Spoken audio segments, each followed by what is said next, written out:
It's wonderful to be here this morning. And let's just say a short prayer. Oh Lord, gather together in your presence to share your word and to hear you speak with us. Father Lord, you said that no matter how much you chastise us, you never take our teacher from behind us. Think of this. We're not in the storm, we're not in the wind, but you were in the still small voice. I want you to speak your still small voice to your people's heart today, that they may live with testimonies.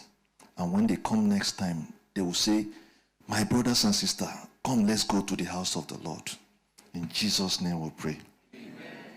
Okay, so because of the limited time I have, my name is Ifeanyi Emenne, and also known as the Wise Counselor.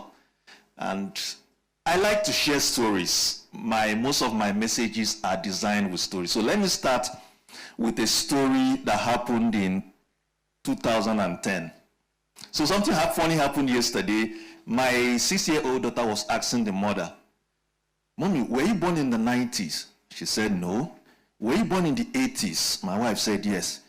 And she looked at the mother and said, wow, were dinosaurs still alive when you were born? Meaning that this mommy is very old, though. And the way I was looking at it, a lot of us here were born in the 90s. We have 19 in our year of birth. What that tells us is that our generation that has that 19 in our year of birth need to start to do something. So let me start with this story that happened in 2010. One day I come back from work, I walk into the house. My wife had just given birth.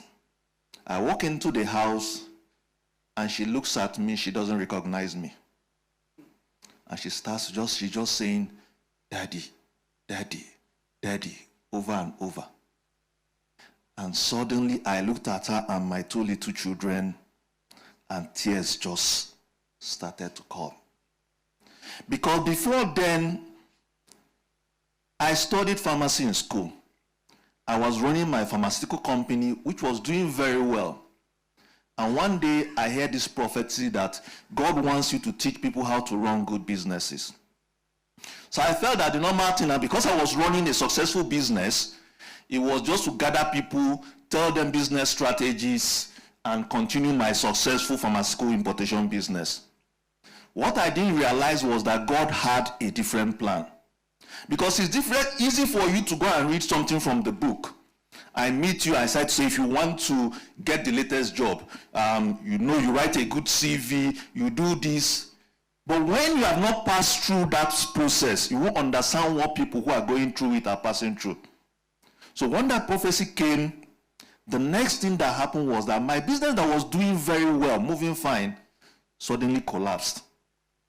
And within a space of about 2 years, I found myself as at 2010 owing 5 million in debt. I find myself in a situation whereby to feed my son, because there was no money to buy milk, I don't know if you know this industrial milk they used to fry this thing. I had to resort to buying the industrial milk to feed a 1-year-old baby. And those I was owing were just terrorizing me.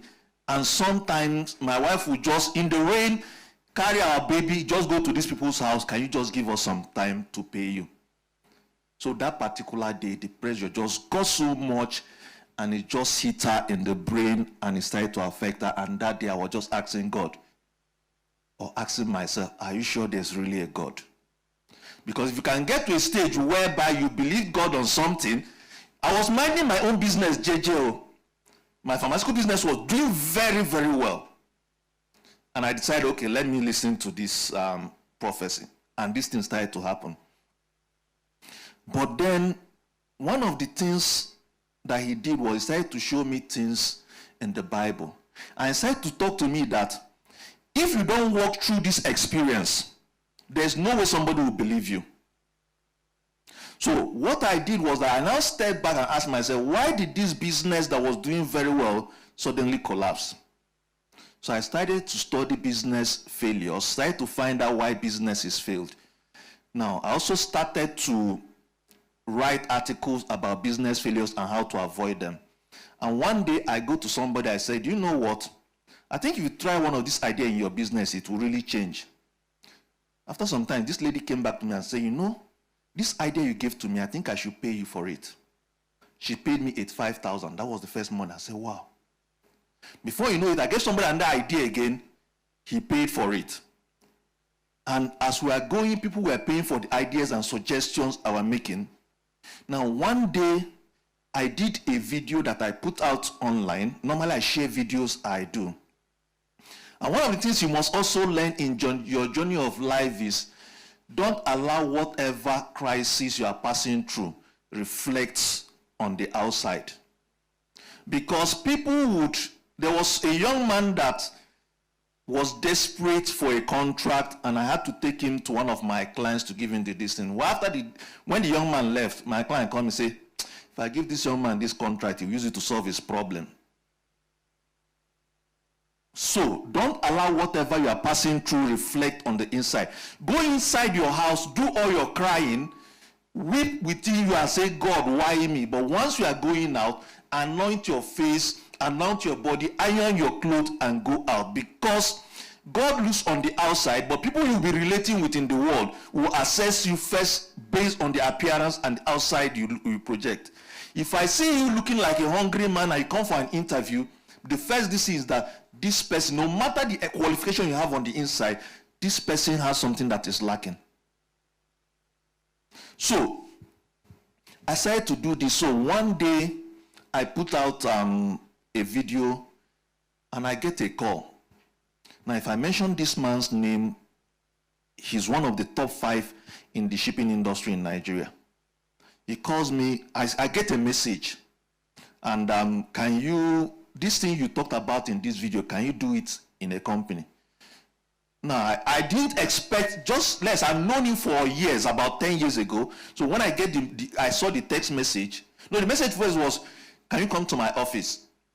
I just assumed that, like somebody you've spoken for like 15 years ago, and you see the message, you maybe assume that he wanted to say a message to somebody, he now came to you, because I didn't know his office, so I didn't bother responding. When the second message now came, I now asked him, are you sure the message is for me? So I went to his office. Can you do this thing that you talked about in this video?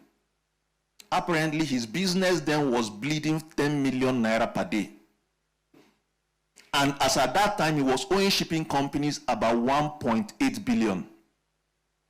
So when I came in, I said, yes, I think I can do this. He asked me, how much will it cost? I said, one of the things too that you must learn in life is don't grasp opportunity with your current mindset. So when this opportunity came, one of the first things I did was, I told him that I'll get back to him. I went to two of my friends. One was working with Emenne, one was running an oil company. I said, if this kind of problem comes to your company, Emenne, how much will you charge? He said, well, for Emenne, we'll charge about 50 million. I went to this other guy, if you have this kind of problem, how much will you pay? He said, well, I'll pay like 30, 40 million for it. I went to this guy, I said, yes, I can solve this problem, but it will cost you 45 million to solve. Here's the first check. When do you start? What I'm saying now, understand something. What course did I read? I never had anything to do with business consulting or with recruitment. But one of the things I did was that I realized that this is a pathway that God is pushing me through, and I had to develop myself in that particular path. So before I go into my main message for today, which the first Bible passage I'll read, is that no matter where, I don't think, yes, things might be difficult for some of you guys here.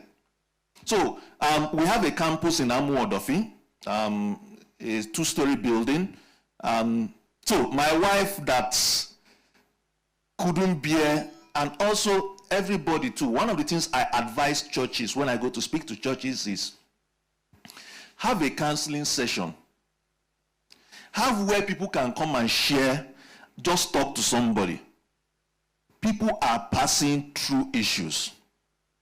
You see them looking very nice, see them looking very happy.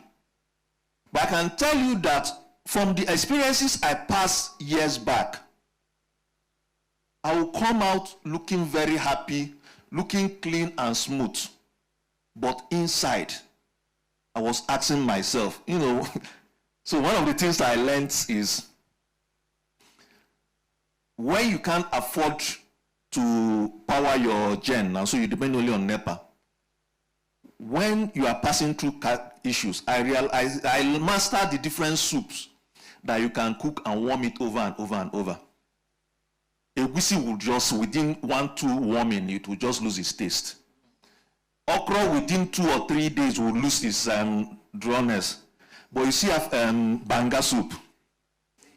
That banga, you can warm it over and over, and as you are warming it, the taste is improving. You can use it to swallow, you can use it to do rice, you can use it to eat bread. So I'm sharing things that, don't just feel that your case, because I don't think that you have anybody here whose case, yes, it might be so bad, but if God can actually lift me from where I was to my current state. So like my wife currently runs a school. So in our building, I told her that she has to pay me the rent for this. So every year she pays me about 2 million for her rent to use a part of our building. And I'm just looking at where God has taken us from. So the bus we came from is actually her school bus. When I was coming out this morning, I was coming with my car, but it was making one funny noise. I said, no, let's not. So while they were preparing, I just came in, told my staff that was with me, just move one of our buses. Let's use it to come. So came with one of our school buses. Now, if God can move somebody to a situation whereby crisis have made her so much, almost lose her mind, to now she can afford to comfortably pay 2 million for rent. She has 3 school buses with, I think she has about 15 staff. If God can actually, again, she didn't study education. She read microbiology. Don't let your life be determined by the course you studied in school. Because a lot of us will say, I studied economics, studied marketing. And you allow what happened for 5 years of your life because you filled one JAMB form and you filled one course there.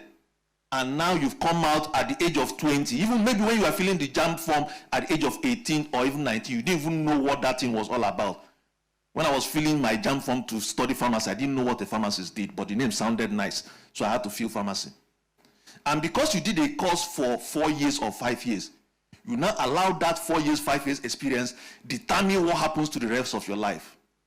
You go for job interviews. What did you study? Accounting. And you see that you're not getting an accounting job. You're not saying, let me even come out and redefine my life. Yes, accounting was a 4 years period of my life. But this 4 year period of my life should not determine the next 50, 40 years of my life. Meaning you must look at your life and say, what else do I need to learn? Because I looked at this management consulting, I looked at this is where people are having issues. We started to do the management consulting, reaching out to people, so more clients started to come. Again, too, do you remember the story of when the children of Israel were going to war with their enemy, story of Gideon, how Gideon was selecting the people that finally went to the battle? Those who were scooping and drinking and looking around. Don't make this mistake in life that you find an opportunity that God's present to you, you put your head there and you never raise your head to look at other opportunities. Because like that first major contract that we were getting, I knew that as I'm eating from that contract, I was also looking up to look for other opportunities. Because I know that in the Bible, when God was sending out when Jesus was sending out the first set of disciples, he said, go out with, don't go with your sword, don't go with 2 tunics, don't go with any this thing. And when they came back, he asked them, did you lack anything? They said no. But the second time he wanted to send them out, what did he ask them to go? If you don't have your sword, go and get. Which means what operates in one phase of your life, when you try to repeat it in another phase of your life, it won't work. So when this first contract was going, we were eating for me, but I was also looking around. And funny enough, about 2 years, this guy just came up one day and said, you know what, you've done your job, the contract is over. But by that time, we have had at least 10 to 20 other clients. But I noticed something too, which is why in whatever you are doing, as you're working there, you're looking for which other areas and developing yourself in that particular space. So I noticed that when we come into most companies to do a turnaround, now most of their big challenges had to do with staffing. Because most of them are semi-formal. So you come in, the MD is the marketing manager, is the CEO, he's the head of admin. The wife is the accountant, is the cashier. So what we now realize that most of when we come, we tell MD, manage CEO, let's get you a general manager. Madam, manage HR, let's get an accountant. And before you know it, one day I had to sit back. Do you know what? We're actually telling people to bring candidates to fill out this position. What if we start to actually recruit to fill up this thing? And that was how Ikoyi's recruitment hub was born. Like he said, on average, now we have about 50 to 100 vacancies to fill at any particular moment. But all those things came out because as we were feeding on one opportunity, we are also looking at. It also means whatever job you are doing now, you must also be asking yourself, where is the trend going? How many of you know the current MD of GT Bank?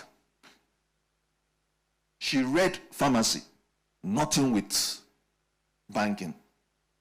The current MD of, so because pharmacy, I still have some loyalty to pharmacy, so let me just spread some of this in, but I always used to tell my people, if your business is sick, come to me, but if you are sick, if I prescribe anything, always seek a second opinion.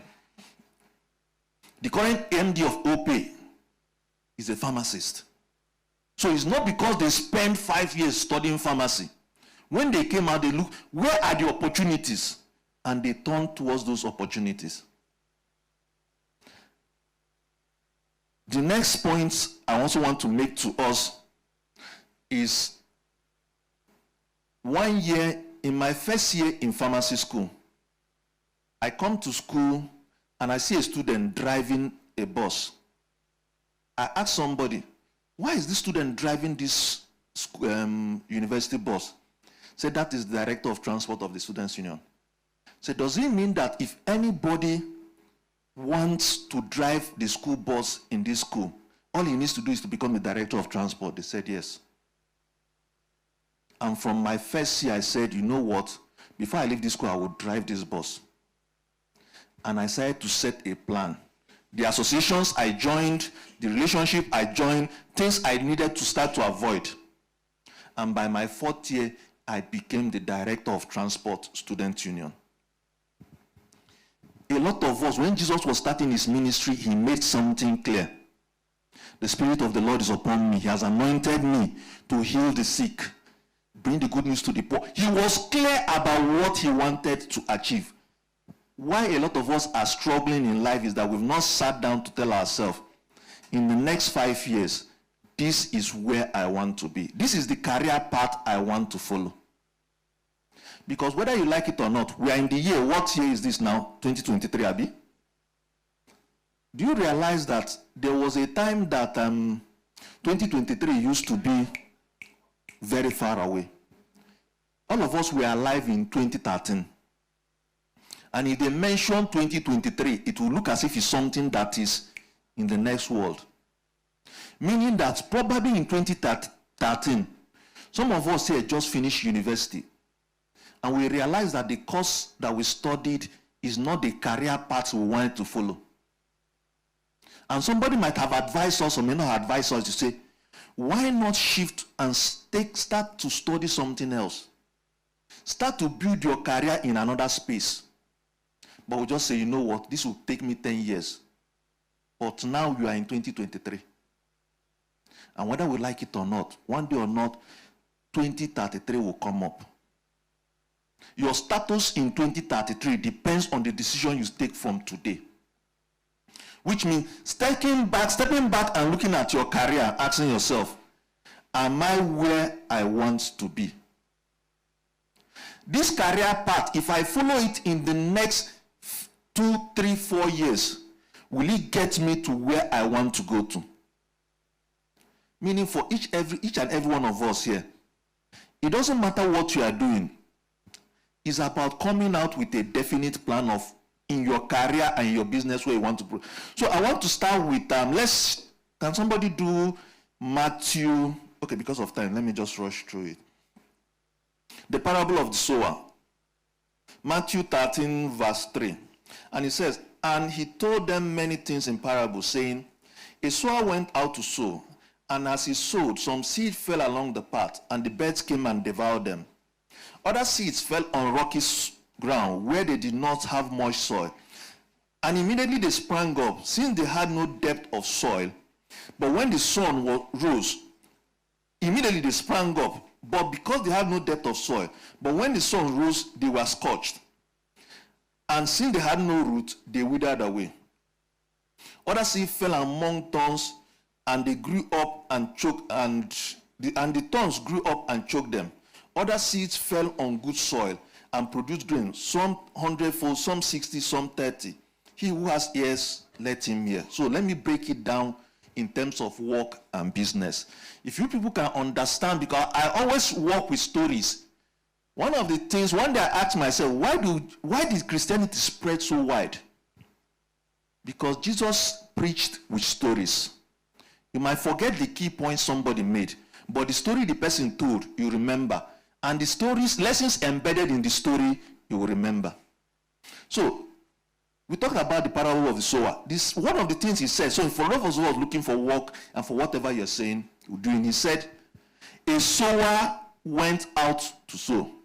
He did not say a laborer. He did not say a servant. He did not say a slave. What did he say? Which means in any career path you want to follow, specialization is critical. Not that you come for an interview, you say, what do you do? What can you do? I can do this, I can do this, I can do that. And as you are there, you came for interview for marketing, somebody came for accounting. As you are there, okay, what experience do you have? I can sew, I can do marketing.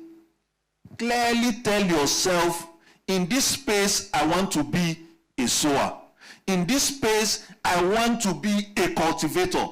But it has to be that when they say, we need somebody to sow seed for us, you need to have developed yourself so well that once it's said, your name will pop up. Assuming somebody can drive a caterpillar here, for instance, and somebody needs somebody to drive a caterpillar for them. If he comes in here and say, please, so who can drive? I know that a lot of, say there's opportunity for a driver and they're willing to pay 2 million naira for 1 month. Who can drive here? We can say about 20, 30 hands. But when he says, who can drive a caterpillar? I doubt if we can see 1 hand. Meaning that don't go about life being a laborer. Don't go about life being a general merchant. Clearly identify that when it comes to this space, I am a sower. You don't go for job interviews and say, what do you want? Say, any job that is available. And also let the course you study in school not determine the career path you should select for yourself. In my university days, the oldest guy in our class was about 40. Imagine you are 40 years and you have people who are 18, 20 in your same class. But today is one of the most successful. Life doesn't judge you when you started the race. Let's say, for instance, because the problem a lot of us having is like somebody who is traveling to, let's say you're traveling to Benin, and you get to the park, there are 2 buses. There's one bus going to Abuja, very neat bus, tear rubber, they just brought it out from the park, from the Toyota workshop the other day, and this is the first trip. But that bus is going to Abuja, and the cost of that bus is 5,000. Now beside that bus is another bus that is old, And it doesn't even, the AC is not working, the chairs are all torn up. And that one is going to Benin, and the fee to Benin is 20,000. Will you now say because you want to enter a tier rubber bus that is cheaper, despite the fact that you want to go to Benin, you enter the bus that is newer, that is going to Abuja? A lot of us, our lives are like that. We've looked at what the career path that will change our life, but what effort it will take us is not so easy. What it will cost us looks so much. But then before all are easy paths, and what we fail to realize that for every day that passes, we are heading towards Abuja, and there's no future for us in that Abuja. But if we decide to, you know what, I want to bear the discomfort of this bus that is torn, it's costing me much more, and the pain of getting to Benin will be more. But once I go to Benin, that will be my last time on the road. Every time I want to travel now, I'll go by flight. It means what? Look at what you do and decide to become a sower. The next one too about the parable of the sower is as he was sowing, some seeds fell on by the wayside, and the birds immediately came to eat them up. My brothers, my sisters, when it comes to the workspace and come to job, issues will happen to you. You have things that you feel that once I get this certificate, my life will shine, but once you get it, you find out that that certificate is almost useless to you. And it looks as if the money you spent there has been wasted. Unfortunately for a lot of people, they turn it into an altar and a shrine. And every morning they wake up and say, oh, what this person did to me. Oh, when I was growing up, if my parents had money. And they don't realize they need to move on. The next one too is that some seed fell on shallow ground. For some of us, what we are doing now might look as if it has potential. But one small government policy, everything crashes. One of my clients has a new factory that he has not visited for the past 15 years. So when he set it up, the government had done a policy that they will ban importation of bolts and nuts. So he decided to set up the factory for bolts and nuts in Nigeria. Immediately after finished setting it up, instead of banning the importation, government even reduces the import duty on it. And because of that, what he thought would give him immediate result, suddenly tied down in money, just closed it down. And for the past 15 years, he has not visited that place. But look at the most important thing that destroys career for every one of us. Listen to the next point, which is very, very important. They say some seeds fell among stones. When my business collapsed, one day I looked around me and asked myself, me and my friends, what is common amongst us? My close friends.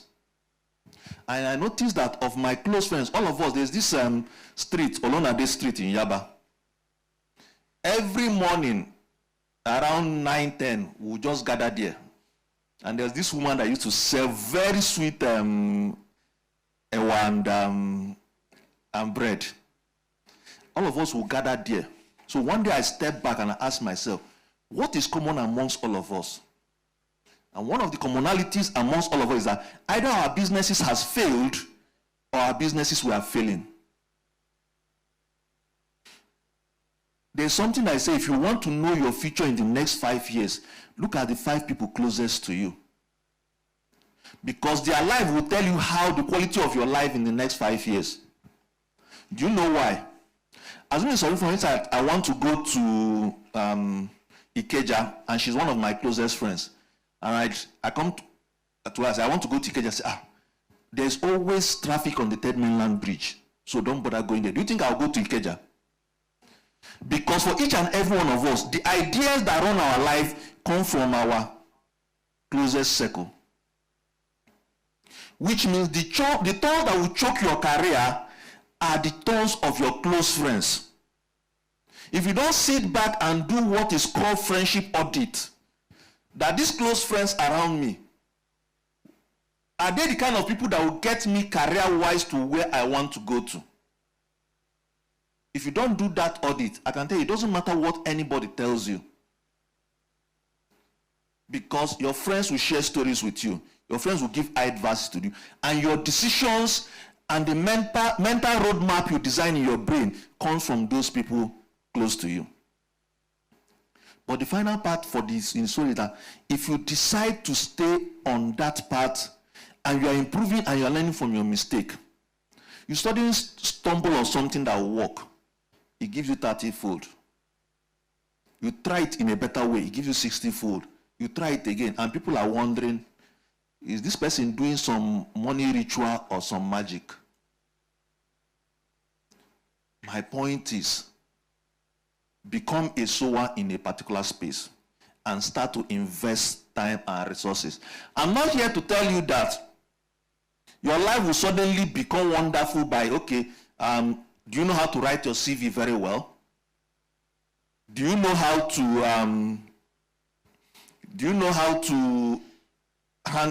handle an interview? It's not, most times it might not be, yes, you might have the qualifications.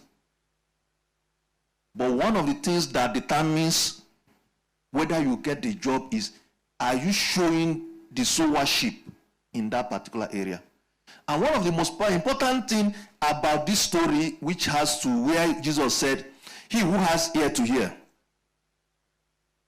One of the things you must do for your career and your business, if you want that career to grow, is that once you've established the path you want to follow for your career, you must make people to hear about it. If how many of you are members of, this is not your first time, let me just see your hands. Some of you, okay. Let me see the young ones, let me see the younger ones who are members of this church. Okay. So, do you know what he does? No, you sir, on white, yeah. Do you know what he does? What do you do?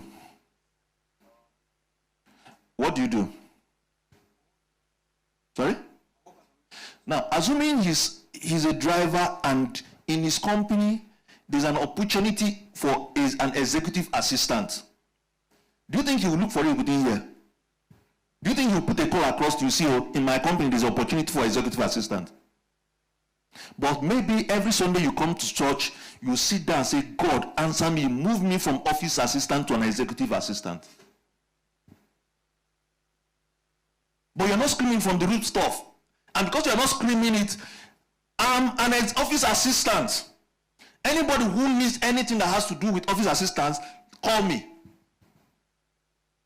Or you are not looking at, okay, we need to design an office space, the church office admin space. And you take responsibility of handling it and say, wow, who did this? What's your name, please? It's Frank. Can Frank do something like, what does he do? He's an office assistant, but I think he can actually move to an executive assistant. My people, let's look at the current president of Nigeria. Do you think if he wants to make appointment, he will start to just and do tumbon, pick from here, put the post, pick from here? He will look at his circle of say, who do we know that can fill this place? Which means if there's an opportunity, how many of you are standing from the root stuff to market? These are my skills, these are my qualifications, these are what I do very well. Those skills and talents that you have. He came to my office a few weeks ago, and we're discussing, and there was a particular area he was telling me about where he wanted to. And I said, but what are the other things you know how to do? He said, well, I know how to play music instruments. I say, in the church, have you tried to organize the children of the parents here to even start music lessons for them? Imagine, for instance, every Saturday he gathers all of you that have children just in front of you and he's doing music lessons, teaching them how to play music. Again, not doing it inside, outside, so that other people passing by will see it. Then one parent is passing, driving by. Every time my children are playing game on the phone. Since I drive by here and they do this music lesson, let me even come in to meet him. This is your music classes that are taking children. How much? 10. Let me give you a specific example. In the estate where I live, there's this girl. Every time she comes out, she likes drawing. She's an artist rather. So she likes coming in front of the house to do the drawing. My children spend all their time, a lot of time on games on the phone. So one day, as I was passing, I just went to meet her. Would you mind if my daughters come around and start to learn? She said, no, I don't mind. So I brought my daughters, and every evening they'll go to her place and she will just be teaching them how to draw. Do you know, as at now, 7 other children have joined. A lot of us here have skills and talents that all we need to do is to stand at the rooftop and shout it. And people will say, yes, I've been looking at this life. One of the things I did most last year was sale of businesses. So people who want to travel usually want to sell their business. Now, one day I talk about business sales. Somebody called me, I have a business to sell. Can you help me sell it? I'm just talking about business, I've not done it one. So he approached me, can you sell this business? I said, yes. I took the business, advertised it. Within a space of 2 days, people are applying for it. I connected this thing. Without meeting the seller, without meeting the buyer, I made a commission of about 6.5. The way I charge now, I charge 6.5 from the buyer, 6.5 from the seller. On average, for any business, I can make up to 1 million to 2 million from sale. All I did was advertise that people can actually sell their business instead of closing it down when they are traveling. It means those skills, even if it's mama puts that you are selling here. Let me walk you through a scenario I put people, because I feel mama put is a business anybody can start. Let's say now you want to start your mama put business, or let's use something like him, for instance. He's office assistant, right? So as he's doing the office, arranging the papers in the office, he's asking himself, there's 2 areas you must focus on when you're looking for a job. The 2 areas is, how can I help my boss increase revenue, increase our sales? How can I help my company reduce their cost? If you can do these 2 things, you can never be fired in any company. Do you understand? How can I help my company grow sales? How can I help my company reduce cost? As an office assistant, for instance, you are now seeing that every time they are doing paperwork, and now you decide to go and master, nobody knows how to do Excel, and you decide to go and learn Excel. And you come and meet your boss. Sir, we are spending so much money on paper. Can I train our staff on how to use Excel? What do you think will be coming to your boss' mind? I need to move this guy from office assistant to a supervisor. Because now he, despite the fact that he came in fact, a practical example, somebody was working with a cleaning company, learn from this. He was brought in as part of the cleaners in an IT company. As they were doing the normal cleaning, he was noticing the challenge that the IT department of the company was having in their cleaning. So in their course of cleaning, he just look and say, bros, make una do this one, I think this error will clear. And they did it and the error cleared. No, so when the boss now came in expecting the normal problem that comes with their system, say, this problem that's normal always there, how come it has disappeared? Is this clean now? Instantly that day, that guy was moved from a cleaner to an IT staff. My point is, I'm not here. Let's not focus on what we'll eat, what we'll drink, and what we'll wear. Let's focus on what is the bigger picture for me. In terms of career, in terms of my business, where do I want this thing to go? And I'll end with the parable of the 5 virgins. Okay, no, because of time, let me just walk you guys through what you can do. Step by step. Sorry, how many minutes do I have so that I know how to? 10. Okay. So let me. Do you remember the issue of the? I'll need to skip that of the parable of the 5 virgins. But let me tell you something. Let me just point out some quick lessons. Oops. I'll point out some quick lessons from that of the virgin that we need to know.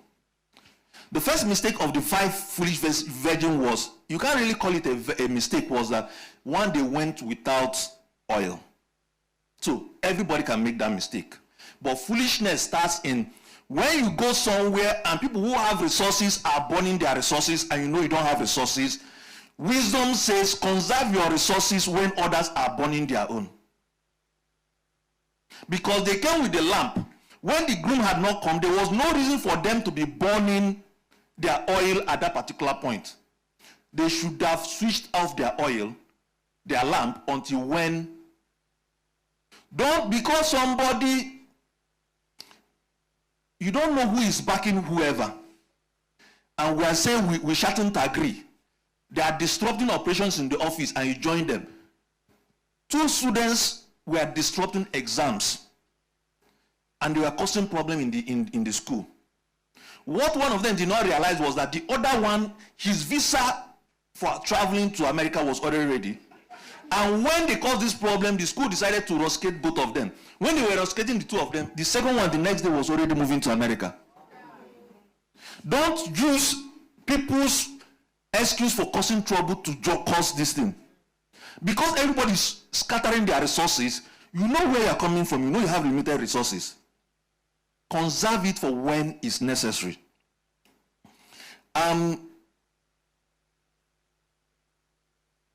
Improvise with the limited resources you have. Okay, so when the bride comes, so let's say you even wasted your resources when the groom came in. Wisdom should tell you that there are opportunities that once you miss may never come your way. In the Jewish wedding ceremony, wedding happens at night because the Jews believe that the day starts by 6 p.m.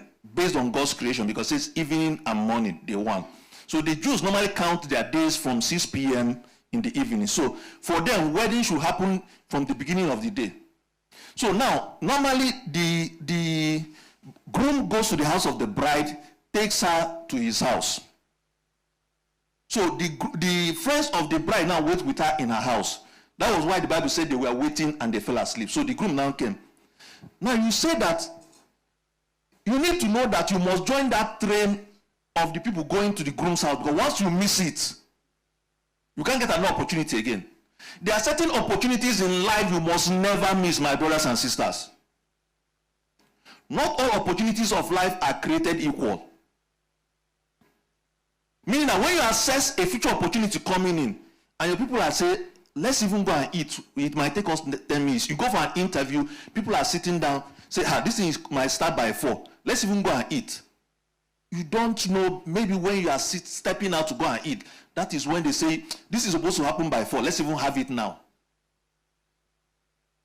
The opportunities you must never miss in life. The next foolishness of these people was that when now the bridegroom came, if I were in their shoes, so I grew up in the village, I understand that kind of lamp that they use. In my place, we used to call it mpanaka. It's more like a small container that has a wick and a light.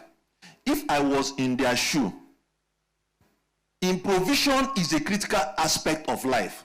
When you don't have oil, your thread can burn. Pull up the thread, put the light, you join the train. The condition is now who get light, not who their light quench for road, Abi. Pull up your wick and join the train first. While they are going and your light quench, if it be the breeze that quenched it. But don't miss an opportunity, or don't learn not to improvise when opportunity presents themselves.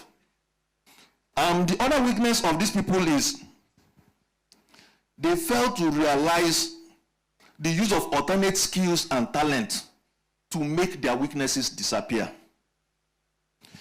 Like I was saying, he came to me for something else, and some of people that your pastor have sent to me, a lot of time when they come to me for a particular thing, by the time I finish discussing with them, their eyes open and say, wow, I never thought about this other area.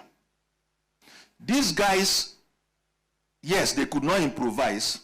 They did not have oil. But what if now you were one of these girls and you can dance, and this profession is, and you just came in front and you just, dancing and dancing. You don't think that anybody will notice that you don't have light? Because now this person is making this procession more fun. She's somersaulting and she's dancing, and at that particular, which means there are other talents that you have that once you start to deploy, when they say we want to downsize, they say no, this person also is useful in this other area. The other talents that you have, apart from what you are being paid for where you are working, are you bringing it into the game? Because your promotion might not be what is in, it might not come from what is in your appointment letter and job description. It might come from something completely different. I did a session for a company in January, and during the session, I did an online search when it came to the online session, and they had zero. In fact, when you Google their name, a name of other companies come out. And I asked the young people there, so all you these Gen Zs, what do you think the company can do? Do you know that ideas from these guys started to, and within a space of 30 days, the company's name jumped from almost nowhere to the top. And this guy now has been moved from, apart from doing their this, and they've now been given extra assignment with extra pay to also manage the company's social media handles. Which means, so let's say they're in sales and the company wants to downsize. You might downsize somebody in sales, but when somebody is doing you sales and social media, you give the person more priority than somebody who is just doing only sales. Are we together? So look at the other talents you have and also develop them, because you don't know, cast your seeds, bread upon many water, because you don't know the one that will.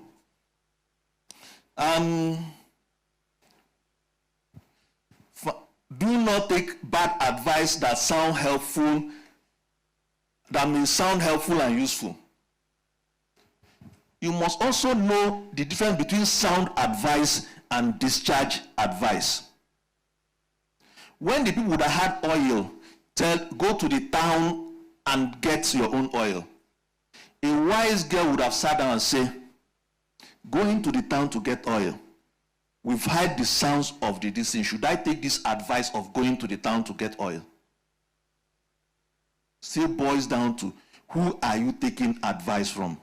One of the things I did when I realized that my 5 closest friends, all of us, either our businesses have failed or were failing, was that I went to certain CEOs. Every Friday I will go to them and say, this is the career progress I'm making.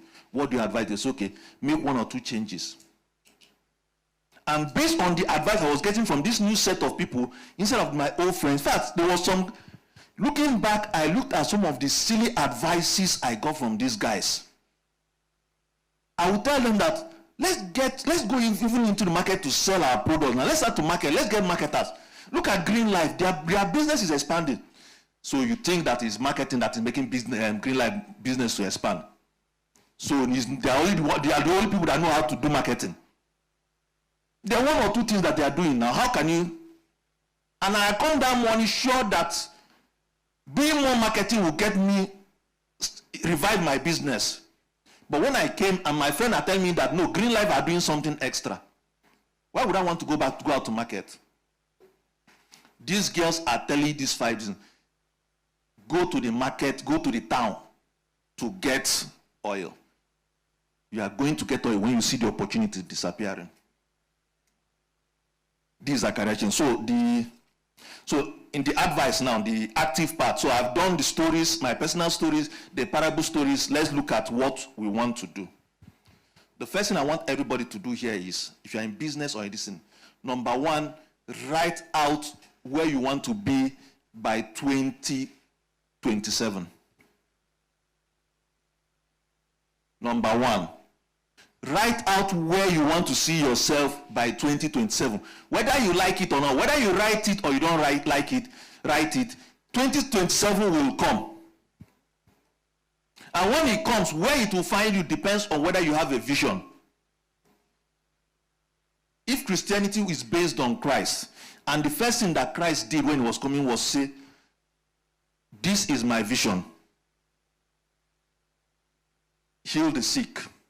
Good news to the poor. if he is clearly saying that this is my vision for this thing, it means that for every one of us here, we must also have a vision. The number 2 is, when you've said that, let's use him for instance. Oh no. So what do you do? Sorry? Okay, so let's use him for instance. He works as a security. And he said that in the next 5 years, I want to own a security company. Okay? Now, let me also tell you something, guys. I realized that because when I got the prophecy, he told me that any business, any career can be turned around in maximum 7 years.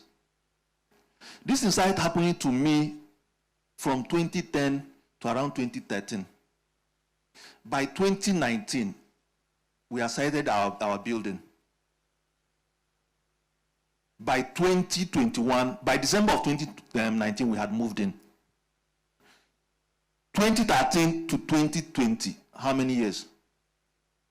It doesn't matter. Anybody who decides that I want to move from the lower level of life to the high level of life, maximum 7 years. The world and everything it was based on 7 days master plan. If you decide to follow God's system of doing 7 years master plan, any life, any career can be turned around. Number 1 is have a clear vision. Number 2 is, you now need to sit back and say, those people who are where I want to be, what are the qualities that they have? If you want to become the owner of a security company, what are the qualities that these people have in their life?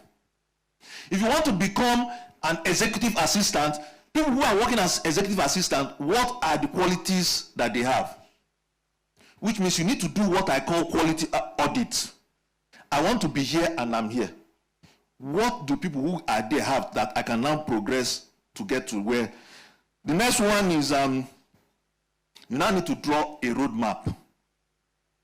Sorry, I have a book that I would have come to share, but I'll find a way of sending across to your MD. Sorry, to your, I do a lot of MD talks.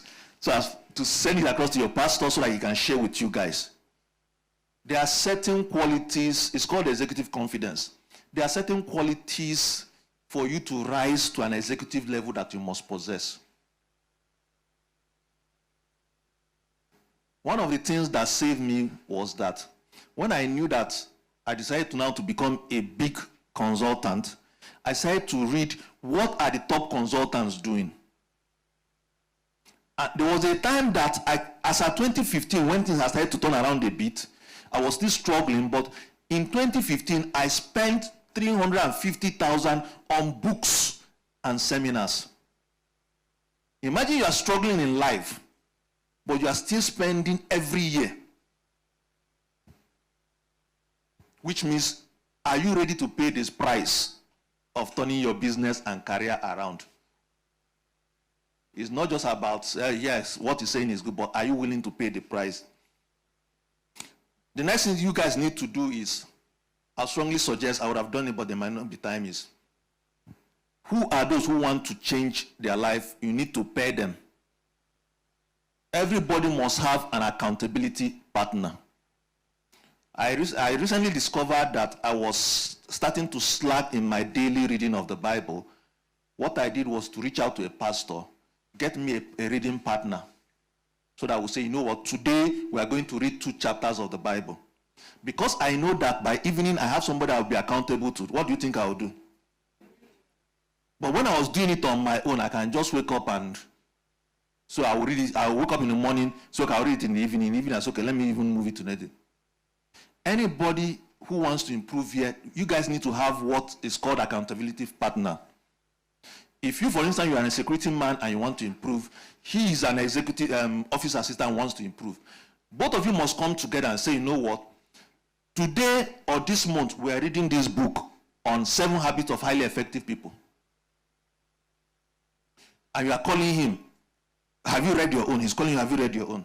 That way both of you are growing.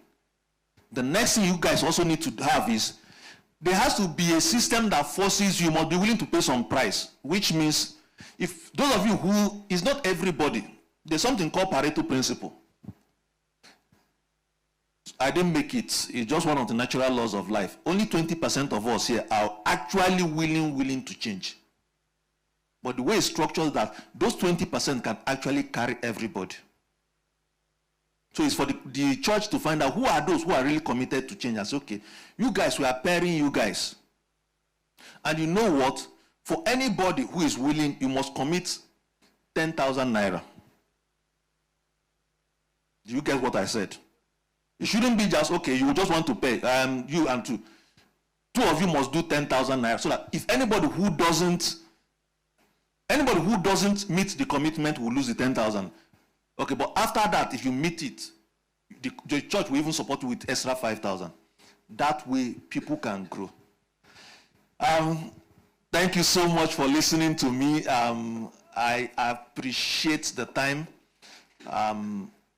Maybe after this now, for those, if the pastor, well, I don't know the structure, but we might find a way of looking at what everybody does and do one-on-one session. So thank you so much, and God bless us.